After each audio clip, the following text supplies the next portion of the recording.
If you're a diehard Browns fan and love breaking down the game like we do, hit that subscribe button and turn on the bell so you never miss a blitz. The Cleveland Browns are once again making headlines, and not for the reasons their fan base would prefer. After starting the season 1-3 and showing little offensive spark, the organization has decided to shake things up at the most important position in the game. Veteran Joe Flacco, who has held the starting job for the first 4 weeks, is being sent to the bench. In his place, rookie quarterback Dillon Gabriel will get the nod for Sunday's international showdown against the Minnesota Vikings in London. The move has sent shockwaves through the league, and Browns fans are now asking the same question they have asked for decades. Is this finally the quarterback who can change the narrative? Flacco's struggles were glaringly obvious through the opening stretch of the season. The 39-year-old former Super Bowl MVP completed just 58% of his passes, totaling 815 yards with 2 touchdowns against 6 interceptions. His decision-making appeared sluggish, and defenses had little trouble collapsing the pocket, sacking him 9 times in just 4 games. For a franchise desperate to stay competitive in the AFC North, Flacco's performance was simply not enough. The breaking point came as early as Week 2, when he was benched late in a humiliating 41-17 loss to the Detroit Lions. Although Gabriel's late cameo in that game was brief, it sparked a hint of optimism in Cleveland, and now the rookie is being handed the keys. For Gabriel, Sunday's kickoff will represent more than just a start. It will be a chance to prove that he belongs. The left-handed passer out of Hawaii carved his path to the NFL with an extensive college career that stretched across 3 major programs. At UCF, Oklahoma, and finally Oregon, Gabriel showcased consistency and toughness, appearing in 64 games and producing eye-popping numbers: 18,722 passing yards, 155 touchdowns, and only 32 interceptions. His senior season with the Ducks was a masterpiece, amassing 3,857 yards through the air along with 30 touchdowns, while limiting mistakes to just 6 interceptions. Those numbers earned him recognition as a Heisman Trophy finalist, and ultimately, the Browns invested a 3rd-round pick in him during the 2025 draft. It is not just Gabriel's college production that excites Cleveland supporters, but the way he plays the game. Unlike Flacco, who is a stationary pocket passer, Gabriel brings mobility and creativity to the table. At under 6 feet tall, he doesn't fit the prototypical NFL quarterback mold, but he compensates with quick release, vision, and accuracy on the move. His NFL debut in that Detroit game hinted at this upside. In limited action, he went a perfect 3-for-3 through the air, connecting with Dylan Sampson for an 8-yard touchdown. That moment, albeit small, gave the Browns a glimpse of the spark they have been missing. Still, it is impossible to ignore the larger context of this move. Gabriel will become the 41st quarterback to start a regular season game for the Browns since the franchise was resurrected in 1999. That is not a badge of honor. It is a sign of chaos and instability that has plagued the organization for more than 2 decades. From Tim Couch to Johnny Manziel to Baker Mayfield, and now to Gabriel, the list of names is long, but the results have rarely changed.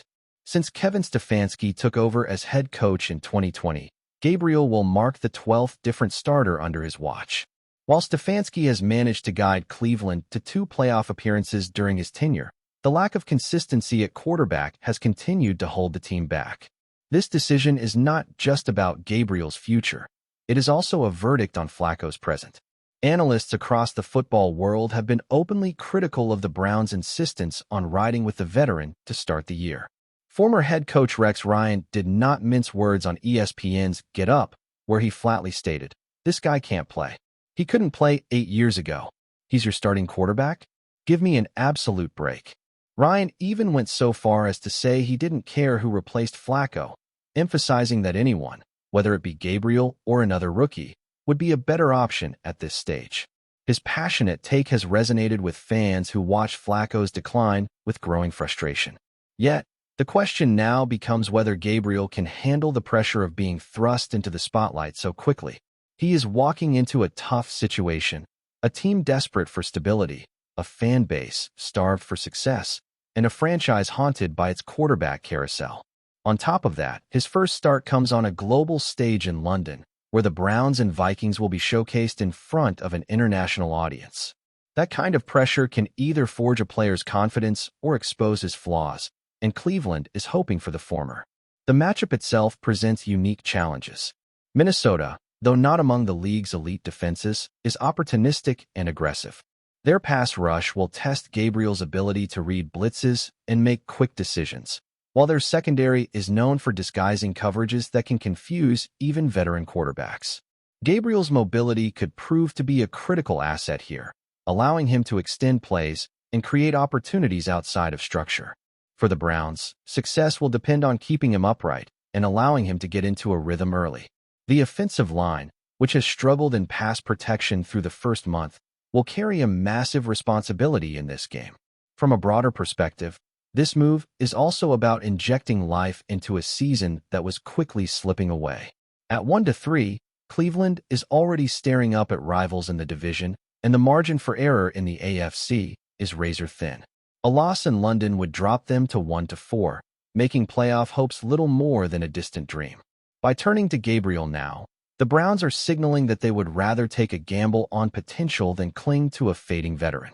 It is a decision that carries risk, but also one that could rejuvenate the locker room and fan base if Gabriel provides even a hint of long-term promise. Of course, there is no guarantee this story will end differently from the countless others that have come before. The Browns' history at quarterback is littered with what-ifs and dashed expectations. But football is a sport built on moments, and Sunday will be Dillon Gabriel's first real chance to create one of his own. If he can handle the stage, deliver poise under pressure, and give Cleveland a reason to believe, then perhaps he can carve a different path than the 40 quarterbacks who came before him. Kickoff is scheduled for 9:30 a.m. Eastern on NFL Network, with the Browns hoping their rookie quarterback can be more than just the latest name on a long list. Whether Gabriel rises to the occasion or becomes another fleeting experiment remains to be seen. But one thing is certain.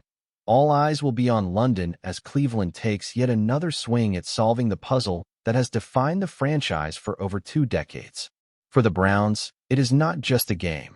It is another chapter in their never-ending search for a savior under center. Enjoying the content so far? Smash that like button and drop your take in the comments. We want to hear what you think about the Browns this season. There's a storm brewing in Cleveland, and it's coming straight from the defensive end who's made a name for himself as both a powerhouse on the field and a voice that refuses to stay silent off it. Myles Garrett, the dominant force along the Browns' defensive line, stepped into the spotlight in a way that sent ripples throughout the locker room and beyond. After a tense press conference that had reporters leaning in, pens poised and recorders running, Garrett didn't hold back. His words weren't the carefully measured soundbites that teams hope for after a tough loss or a middling performance. No, this was different. This was a player at the top of his game, frustrated with what he sees as the missing piece in a Browns squad that's been struggling to find consistency. And he made sure everyone understood exactly who he was aiming his message at. The atmosphere in the room was charged. Journalists who have covered Garrett for years described the tone as unusually sharp, a mixture of exasperation and resolve. He didn't dance around the topic or shift the blame vaguely to execution or circumstances. He directly called out the offense. Specifically, he addressed the quarterbacks, the orchestrators of every drive, the ones supposed to turn planning into points. Garrett's message was clear. The defense can only do so much, and if the offense doesn't step up, the hard work on the other side of the ball is in vain. There was a palpable edge in his voice as he outlined the frustrations, noting that turnovers, missed opportunities, and a lack of rhythm have repeatedly put the defense in impossible situations. For a player of Garrett's stature to publicly challenge his own team, to point a finger at the quarterbacks, is rare. It's the kind of statement that reverberates not only within the stadium but across the league, because it signals tension and a sense of urgency that cannot be ignored. Sources close to the team suggest that Garrett's frustration has been building for weeks. Practice sessions reportedly have been tense, with players on both sides of the ball aware that the defensive star's patience is running thin. It's not just about the stat sheet, either, although Garrett's sack numbers and disruptive plays are among the league's best. It's about the broader rhythm of the team, the intangible cohesion that wins games.